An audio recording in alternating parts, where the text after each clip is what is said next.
وہ اتنی بھری ہوگی کہ کچھ دیر کے لیے وہ دوسری بیٹری کو چارج کرے تو آپ بھرے نہیں معمور ہوں گے۔ اور بہت پہلے وہ کس سے بھرے اور معمور تھے، اور آج وہ کس سے بھرے اور معمور ہیں۔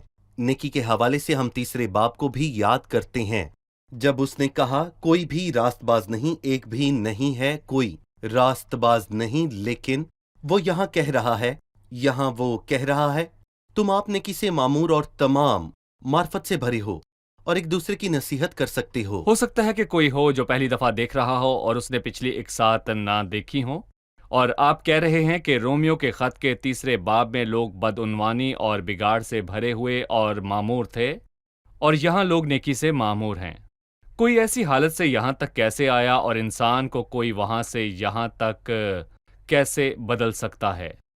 تبدیلی کا معجزہ اور فضل کا معجزہ شاندار بنیادوں پر بھرا ہے، جس کا ذکر تیسرے باب میں ہے، اور خداوند یسوع مسیح کا کفارہ جب اس نے خود کو کفارے کے طور پر پیش کیا، اس نے بنیاد رکھی کہ خدا اپنے الہی فضل سے گناہگار روحوں کے دلوں میں کام کر کے ان کو بدلے اور ان کو نئی پیدائش دے۔ بدعنوانی، بدی اور گندگی سے بھرنے کے بعد اب وہ معرفت سے بھرے ہوئے ہیں۔ جبکہ وہ لاقانونیت، قتل اور بری سوچوں سے معمور تھے، اب وہ نیکی سے معمور ہیں۔ یہ تبدیلی کا معجزہ ہے، اور میرا خیال ہے کہ اس خط کے مصنف نے خود اس کا تجربہ کیا ہے۔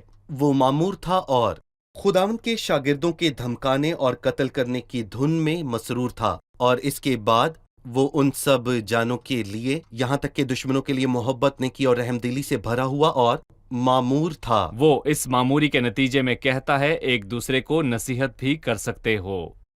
مزید لکھا ہے تو بھی میں نے بعض جگہ زیادہ دلیری کے ساتھ یاد دلانے کے طور پر اس لیے تم کو لکھا کہ مجھ کو خدا کی طرف سے غیر قوموں کے لیے مسیح یسوع کے خادم ہونے کی توفیق ملی۔ 15ویں آیت کے متعلق بتائیے۔ پالوس یہاں بولتا نہیں کہ وہ قوموں کا رسول ہے، اور پس قوموں تک اس کی برکت پہنچانے کے لیے اس کو خداوند کا فضل حاصل ہوا۔ غیر قوموں کی دنیا کا دارالخلافہ روم تھا، اور بت پرستی کی دنیا کا بھی، اور اب تک پالوس روما نہیں گیا تھا جو کہ اس وقت کا دارالخلافہ تھا، لیکن پالوس غیر قوموں کا رسول تھا۔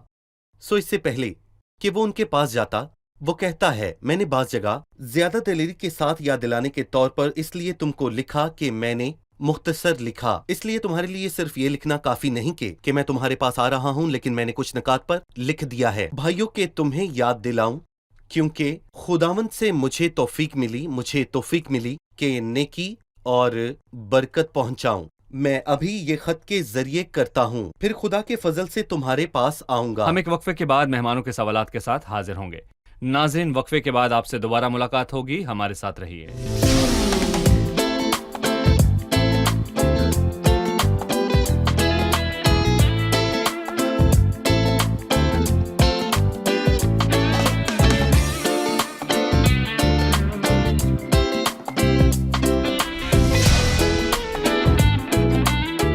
خوش آمدید۔ آئیے بڑھتے ہیں مہمانوں کی جانب اور جانتے ہیں ان کا سوال۔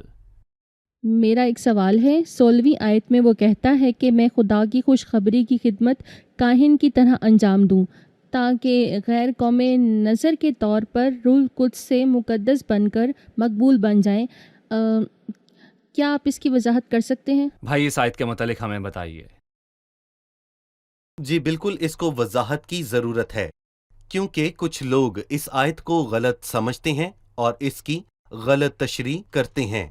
میں اس غلط تشریح کا ذکر کروں گا تاکہ اس کی نشاندہی ہو، کیونکہ کچھ لوگ سمجھتے ہیں کہ کاہن کا خطاب خدا کے خادموں یا انجیل کے خادموں یا پھر پادریوں کو دینا چاہیے۔ میں نے پادری کہا، لیکن بائبل میں ایسا کوئی لفظ نہیں، لیکن میں کہنا چاہوں گا کہ انہوں نے کہا کہ کاہن، خدا کا خادم، انجیل کا خادم کاہن کہلایا جاتا ہے، اور اس کے ذریعے انہوں نے واضح تعلیم کا انکار کیا۔ سب ایمانداروں کی کہانت اور سب ایماندار ہیں۔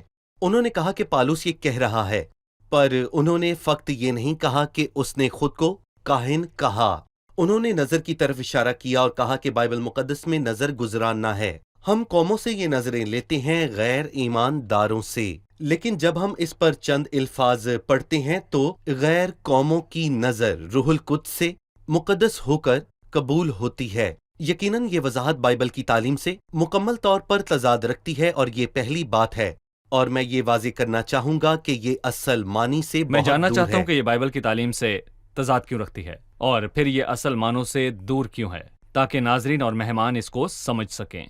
اول یہ بائبل کی تعلیم سے عجیب ہے کیونکہ بائبل ہمیں سب ایمانداروں کے کاہن ہونے کی تعلیم دیتی ہے۔ ایک حوالہ بیان کرتا وہ ہے حوالہ کہاں ہے؟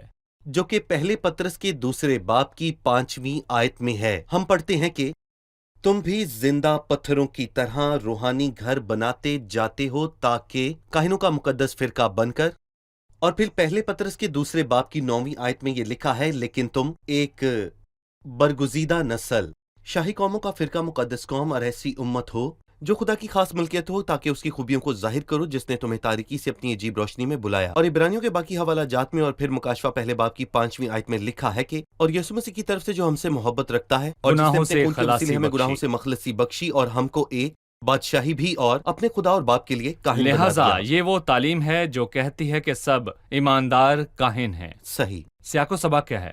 یہاں سیاق و سباق اس باب میں کہاں پر کہا گیا کہ پادری ہے جسے کاہن کہا جاتا ہے، اور ہمیں غیر قوموں سے نظریں لینی چاہیے اور گزرانی چاہیے اور وہ پاک نظروں میں تبدیل ہو جائیں گی۔ اور کیا یہ اس باب کا موضوع ہے اور کیا ہم نے اس باب میں یہی پڑھا ہے؟ قطع نہیں، وہ غیر قوموں کے خادم کے طور پر کہہ رہا ہے۔ یقیناً اس کا سیاق و سباق بہت ہی مختلف ہے، اور پھر ان الفاظ کا کیا مطلب ہے سادہ لفظوں میں؟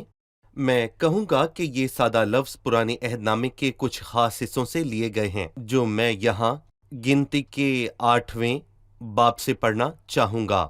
اور یہاں پر گنتی کے 8ویں باب میں لکھا ہے، ہم وہاں ہارون کو دیکھتے ہیں جو لوگوں کو نظر کے طور پر خدا کے حضور گزرانتا ہے۔ دراصل یہاں نظر لوگوں کی بلکہ خود لوگوں کی نظر ہے، لوگوں کی نظر۔ گنتی کے 8ویں باب کی 9ویں آیت میں دیکھیں تو تمام لاویوں کو خدا کے خیمہ اجتماع کے سامنے حاضر کرنا، اور پھر 10ویں آیت میں لکھا ہے کہ لاویوں کو خداوند کے آگے لانا، اور 11ویں آیت میں لکھا ہے اور ہارون لاویوں کو بنی اسرائیل کی طرف سے ہلانے کی قربانی نظر کے لیے طور پر یا خداوند قربانی کے حضور طور پر؟ گزرانے، نذرانے یا قربانی کے طور پر جو ہلایا جاتا ہے وہ نظر یا یہ نظر قربانی ہے۔ قربانی ہے، ٹھیک ہے۔ بالکل۔ پھر یہاں ہارون لاویوں کو خدا کے سامنے حضور ہلانا بنی اسرائیل کی طرف سے تاکہ وہ خداوند کی خدمت کرنے پر رہیں۔ تو جب وہ انہیں ہلاتا تھا تو لاوی خداوند کے حضور نظر بن جاتے تھے تاکہ خداوند کی خدمت کریں۔ اور پالوس نے یہ تشبیہ گنتی کے 8ویں باب سے لی اور کہا، میں قوموں میں خدمت کر رہا ہوں تو میں قوموں کو لے کر خداوند کے حضور ہلانا چاہتا ہوں تاکہ وہ بھی خداوند کے حضور مقبول ٹھہریں۔ اور میں یہاں پر پڑھنا چاہتا ہوں کہ یہ آیت یونانی ترجمے سے یونانی سے عربی میں لفظ با لفظ کیسے لکھی گئی۔ میں اس آیت کو پڑھوں گا اور پھر آپ خود فیصلہ ضرور۔ کریں۔ یہاں لکھا ہے کہ اس لیے کہ میں یہودیوں کے علاوہ باقیوں کے لیے خدا کا قوموں خادم کا۔ ہوں، جب میں خدا کی انجیل کی خدمت کاہن کے طور پر کر رہا ہوں، تاکہ وہ جو غیر یہودی ہیں قومیں وہ روح القدس سے خدا کے حضور نظر کے طور پر اب مقبول یہ ہوں واضح ہے۔ اور مقدس بنے۔ تو نظر یعنی قوموں سے نظر لینا نہیں بلکہ قومیں خود نظر قوم ہے۔ خود وہ قربانی ہے جو خدا کے حضور بلائی گئی اور روح القدس سے مقدس بنی۔ یہ پوری تصویر گنتی کی کتاب سے تمثیل ہے، اور وہ خود کو کاہن سے ملاتا ہے جو غیر قوموں کو لے کر خدا کے پاس آتا ہے تاکہ وہ قومیں خدا کی ہو جائیں۔ خوبصورت وضاحت۔ 17ویں آیت میں وہ کہتا ہے، پس ان باتوں میں جو خدا سے متعلق ہیں مسیح یسوع کے باعث فخر کر سکتا ہوں۔ یہ کس قسم کا فخر ہے؟ وہ کہتا ہے کیونکہ مجھے اور کسی بات کا ذکر کرنے کی جرت نہیں سوائے ان باتوں کے جو مسیح نے غیر قوموں کے تابع کرنے کے لیے قول و فعل سے، نشانوں اور معجزوں کی طاقت سے اور روح القدس کی قدرت سے میری وساطت سے کیں۔ ان باتوں میں جو خدا سے متعلق ہیں یسوع مسیح کے باعث فخر کر سکتا ہوں، اس کے متعلق بتائیے۔ فخر اس پر نہیں جو اس نے حاصل کیا، بلکہ اس پر جو مسیح نے مجھ میں کیا۔ خدا نے میرے ذریعے جو کیا، یہاں وہ خود کو ہٹا کر یہ کہتا ہے کہ خدا نے میرا استعمال کیا، لیکن اس میں میرا کوئی کمال نہیں۔ جب آپ کوئی ساز استعمال کرتے ہیں تو اس میں ساز کا کوئی کمال نہیں، لیکن موسیقار کا ہے جو اسے استعمال کرتا ہے، جو اس کا استعمال کرتا ہے۔ اور یہاں پر وہ کہتا ہے، پس ان باتوں سے جو خدا سے متعلق ہیں مسیح کے باعث فخر کر سکتا ہوں. میں خود پر فخر نہیں کر رہا لیکن میں اس پر فخر کر سکتا ہوں جو میں نے خدا سے پایا اور جس میں مجھے اس نے استعمال کیا. وہ ایک شاندار خادم تھا. اس نے خود کو نہیں بلکہ خدا کو اہمیت دی اور اس نے کہا میں نہیں بلکہ خدا کا فضل. پر جو کچھ ہوا خدا کے فضل سے ہوا کیونکہ مجھے کسی اور بات کا ذکر کرنے کی جرت نہیں سوائے ان باتوں کے جو مسیح نے غیر قوموں کو تابع کرنے کے قول اور فعل سے، نشانیوں اور معجزوں کی طاقت سے اور روح القدس کی قدرت سے میری وسعت سے کی. خدا نے میرا استعمال کیا اور اس کے نتیجے میں لوگ تبدیل ہوئے اور خدا کے پاس واپس آئے. یہ مجھے خوشی اور فخر بخشتا ہے، مگر یہ میری وجہ سے نہیں بلکہ خدا نے کیا ہے اور نشانوں اور معجزوں کی طاقت اور روح القدس کی قدرت سے اس کی تصدیق کی. اور میں کہوں گا کہ یہ معجزے اور نشانات میری وجہ سے نہیں بلکہ روح القدس کی قدرت سے تھے. یقیناً ہم اپنے ناظرین کو یاد دلاتے ہیں کہ پچھلی ایک ساتھ میں، خاص کر 12ویں باب میں، ہم نے ان معجزوں اور نشانات کی بات کی جو رسولوں کے دور میں ہوئے کہ بنیاد قائم کرنے میں کلام کی تصدیق کریں، بائبل مقدس کے پورے ہونے سے پہلے اس کے بنیاد رکھنے کے ادوار. صحیح. نشانوں اور معجزوں کی طاقت سے اور روح القدس کی قدرت سے، یہاں تک کہ میں نے یروشلم سے لے کر چاروں طرف الکرم تک مسیح کی خوشخبری کی پوری منادی کی. رسولوں کے کام کرنے کا طریقہ، یہاں اس نے ہمیں 2 جغرافیائی جگہوں کا بتایا.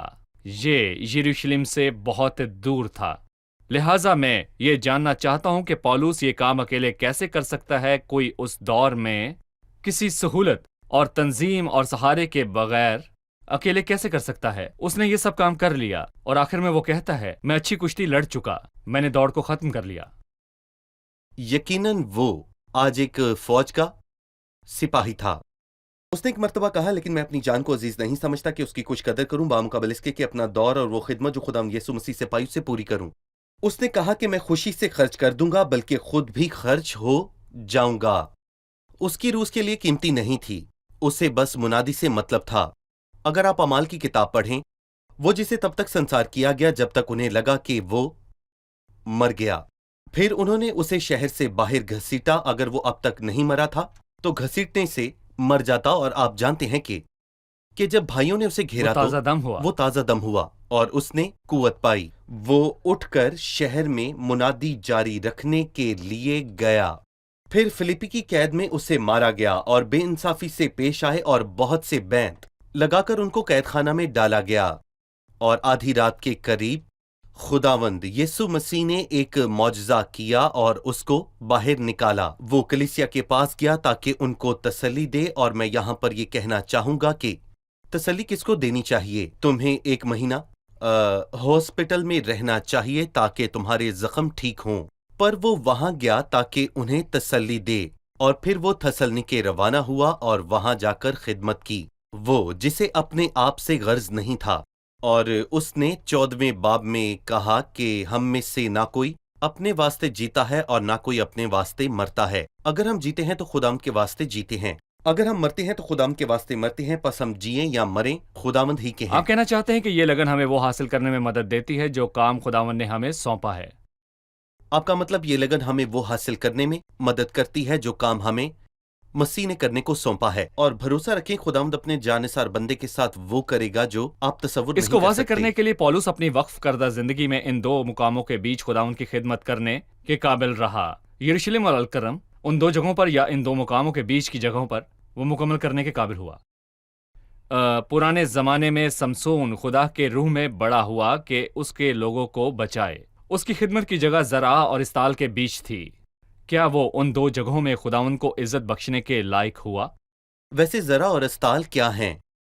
اگر آپ اسرائیل چلیں تو یہاں زرع ہے اور یہ استال ہے. نشانہ بہت چھوٹا تھا، ایک سادہ کام تھا. میں کہوں گا جس کا نشانہ چھوٹا تھا، مگر جب خدا کی روح تحریک دینے لگی تو وہ بابرکت ہوا. مگر افسوس کہ حوث نے جلد اسے پھیر دیا.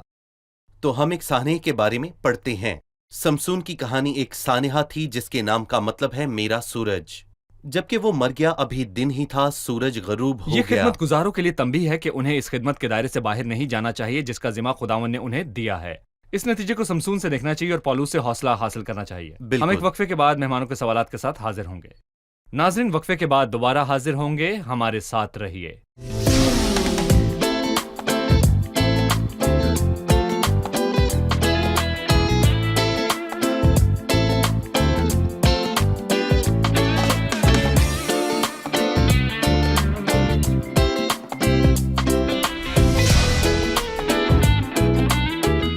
خوش آمدید. آئیے بڑھتے ہیں مہمانوں کی جانب اور جانتے ہیں ان کا سوال. 20ویں اور 21ویں آیت میں لکھا ہے، اور میں نے یہی حوصلہ رکھا کہ جہاں مسیح کا نام نہیں لیا گیا وہاں خوشخبری سناؤں، تاکہ بنیاد پر عمارت نہ اٹھاؤں، بلکہ جیسے لکھا ہے ویسا ہی ہو. جن کو اس کی خبر نہیں پہنچی وہ دیکھیں گے، اور جنہوں نے نہیں سنا وہ سمجھیں گے. کیا آپ ہمیں اس کی تفصیل یا وضاحت پیش کریں گے؟ جی بھائی یوسف، اس آیت پر آپ کیا کہیں گے؟ پالوس نے یہ کہا کہ میں نے یہی حوصلہ رکھا کہ جہاں مسیح کا نام نہیں لیا گیا وہاں خوشخبری سناؤں، تاکہ دوسروں کی بنیاد پر عمارت نہ اٹھاؤں. اگر مجھ سے پہلے لوگوں نے اس شہر میں جا کر مسیح کی منادی کی ہے تو یہ اچھا اور بابرکت ہے، تو میں وہاں جاؤں گا جہاں مسیح کا نام نہیں لیا گیا. اور میں نے یہی حوصلہ رکھا کہ جہاں مسیح کا نام نہیں لیا گیا وہاں خوشخبری سناؤں، تاکہ دوسروں کی بنیاد پر عمارت نہ اٹھاؤں. وہاں خدمت کرنا آسان ہے جہاں ایماندار آپ کو قبول کرنے اور خوش آمدید کہنے کے لیے موجود ہوں، پر اس جگہ جانا مشکل ہوگا جہاں ابھی تک ہل نہیں جوتا گیا، اور صفر سے شروع کرنا ہوگا. مگر جیسا کہ ہم نے پہلے کہا کہ پالوس ایک بہادر سپاہی تھا، اور عرب اپنے پرانے زمانے میں اپنی حاصل کردہ فتح پر فخر کرتے تھے. جبکہ ایک شاعر کہتا ہے کہ میں لگاتار جنگ میں ہوں اور عجیب نہیں، جب بلاوا آئے تو مٹی کی تاریک میں وہ مجھے دیکھتا ہے. اور میں یہاں پر یہ کہوں گا کہ وہ فخر کرنے کے لیے سب سے مشکل کام کی تلاش میں تھا، اور پالوس نے آسان ترین خدمت نہیں ڈھونڈی، اور وہ وہاں جانا چاہتا تھا جہاں اب تک مسیح کا نام نہیں لیا گیا. میں جاؤں گا، اور میرے پاس خدا کے کلام سے حوالہ ہے کہ وہ لوگ جنہوں نے اس کی خبر نہیں سنی وہ دیکھیں گے اور سمجھیں گے. یہ آیت یسایا کے 52ویں باب میں ہے کہ جو مسیح کی صلیب کے متعلق بات سے شروع ہوتی ہے. جب پالوس مسیح کو سوچتا ہے جس نے دکھ اٹھایا اور مر گیا، اور وہ کہتا ہے کہ میرے دکھ اس کے دکھ کے مقابلے میں کیا ہیں جو مسیح نے لوگوں کو بچانے کے لیے اٹھائے اور جان دی. اور مسیح نے یہ رات تیار کی، اس لیے میں ان جگہوں پر جاؤں گا اور ان قوموں میں منادی کروں گا جنہوں نے اب تک نہیں سنا، اور مجھے یقین ہے کہ لوگ سمجھیں گے اور مسیح کو قبول کریں گے. بھائی یوسف، ان الفاظ کی روشنی میں ہم ان خدمت گزاروں کو کیا کہیں جو ایک ہی جگہ اور ایک ہی خدمت میں لگے ہوئے ہیں؟ آپ ان کو کیا کہیں گے؟ دراصل ہمیں ایک دوسرے سے مقابلہ نہیں کرنا چاہیے. کھلے میدان ہیں، اور مسیح نے کہا کہ اپنی آنکھیں اٹھا کر کھیتوں پر نظر کرو کہ فصل پک گئی ہے. اور مسیح نے یہ بھی کہا کہ فصل تو بہت ہے لیکن مزدور تھوڑے ہیں. تو ہم ایک دوسرے سے مقابلہ کیوں کر رہے ہیں جبکہ باقی جگہیں ہمیں بلا رہی ہیں، جیسے کہ نہ صرف انڈیا اور دور کے ملکوں اور دوسری جگہوں پر، بلکہ ہمارے اپنے ملک اور اپنے شہروں میں ایسے شہر اور گاؤں ہیں جنہوں نے مسیح کے بارے میں نہیں سنا. ہمیں موجودہ ایمانداروں کی حوصلہ افزائی کے ساتھ وہاں بھی جانا چاہیے. اس کے یہ کہنے کے بعد کہ جہاں مسیح کا نام نہیں لیا گیا وہاں خوشخبری سناؤں، وہ 22ویں آیت میں کہتا ہے، اسی لیے میں تمہارے پاس آنے سے بار بار رکا رہا. خدمت کے بیچ آنے والی بہت رکاوٹوں کے بارے میں ہمیں کچھ بتائیے. دیکھیں، ہم نے پہلے باب میں بہت مرتبہ یہ دیکھا کہ وہ ان کے پاس جانا چاہتا تھا. میں نے بارہا تمہارے پاس آنے کا ارادہ کیا لیکن آج تک رکا رہا. اسے کس نے روکا؟ اور یہاں وہ بیان کرتا ہے کہ اسے کس نے روکا. وہ کہتا ہے کیونکہ میں ان جگہوں کو جا رہا تھا جنہوں نے اب تک مسیح کے متعلق نہیں سنا تھا. اور پالوس رسول کے سامنے بہت سی جگہیں پڑی ہیں کہ مسیح کی منادی کرے جہاں اس سے پہلے کوئی بھی مناد نہیں گیا. اور میں یہاں پر یہ بھی کہنا چاہوں گا کہ اس نے روما جانے کی بہت بار کوشش کی تھی لیکن اب تک رکا رہا. میں کہوں گا کہ خدا کا شکر ہے کہ وہ اب تک رکا رہا، کیونکہ اسی وجہ سے اس نے ہمیں یہ خط لکھا جو ایک بیش قیمتی خزانہ سمجھا جاتا ہے، جو کہ ہر ایک عمر کی کلیسیا کے لیے سامریا کے طور پر چھوڑا. تو اس رکاوٹ کے نتیجے میں کئی دروازے کھلے کہ وہ نئی جگہوں پر جا کر منادی کر سکیں، تو ان بالکل. کے پاس جانے میں تاخیر ہوئی. بالکل. جیسے کوئی کسی جگہ جائے جہاں منادی کی خدمت ہو اور جی بالکل. وہ یہاں سے نہ جا سکے. صحیح. بھائی یوسف، بہت شکریہ. آپ ہم کا بھی شکریہ. واقعی کلام مقدس سے بہت کچھ سیکھتے ہیں، اور یہ سیکھے ہوئے سبق کتنے مفید ہیں. اب جانتے ہیں کہ مہمانوں نے آج کیا سیکھا. 14ویں آیت سے ہمیں معلوم ہے کہ رومی ایماندار نیکی سے معمور اور معرفت سے بھرے ہوئے تھے، اور رومیوں کے پہلے باب میں غیر قوم اور بت پرست کسی اور چیز سے معمور اور بھرے ہوئے تھے. بتائیے کہ وہ کیا تھا، اور یہ بدکار بت پرست اس حالت سے نیکی سے معمور ہونے کی حالت میں کیسے تبدیل ہوئے؟ کون ایسا کر سکتا ہے؟ اس کے بارے میں بتائیے. رومیو 1 میں لکھا ہے کہ وہ ہر طرح کی ناراستی سے بھر گئے اور کوئی راست باز نہیں، ایک بھی نہیں، اور وہ حسد، خون ریزی، جھگڑے سے معمور ہو گئے۔ پر جب وہ یسوع سے ملے تو تبدیلی آئی، ان کے دلوں کی تبدیلی۔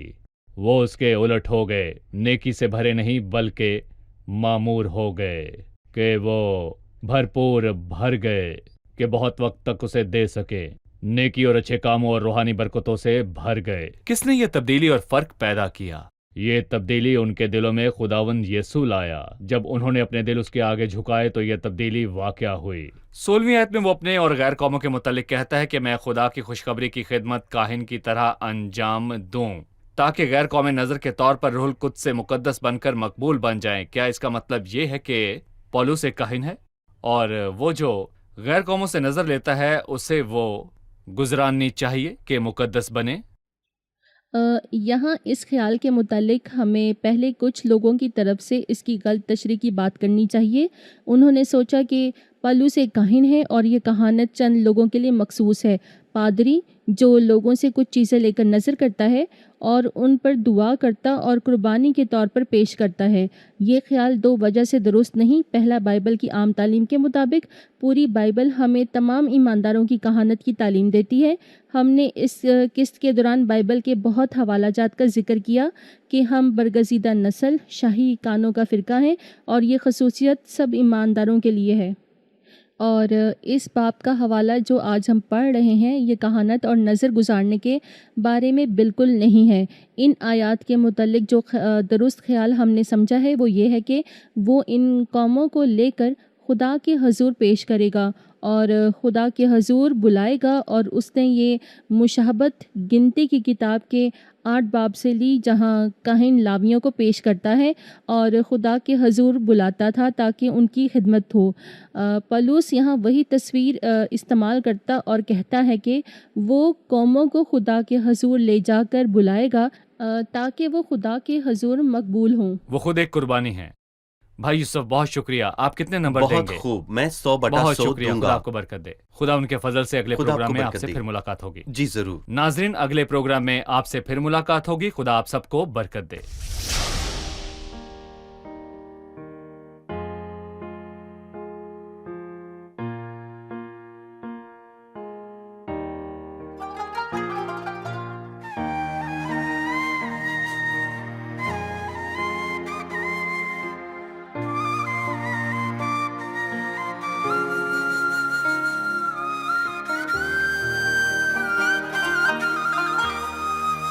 باسم ربنا يسوع أتينا ذا المكان نعبد، باسم ربنا يسوع أتينا ذا المكان نعبد، باسم ربنا يسوع أتينا ذا المكان نعبد يسوع، نعبد ربنا يسوع۔